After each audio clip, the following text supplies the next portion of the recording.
இந்த இளம் புள்ளி போல் சந்தையில எனக்கு இதுவரை சிக்கவில்லையே.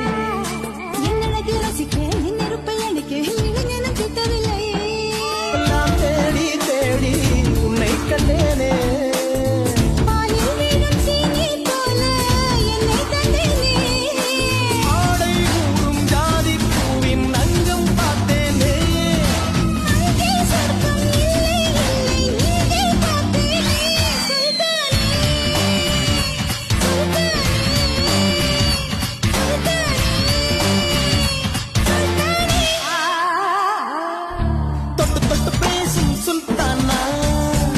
கொஞ்சி கொடுத்து நெஞ்சில் மெல்ல அணைத்து என் மனதை கீருளி கொண்டான்.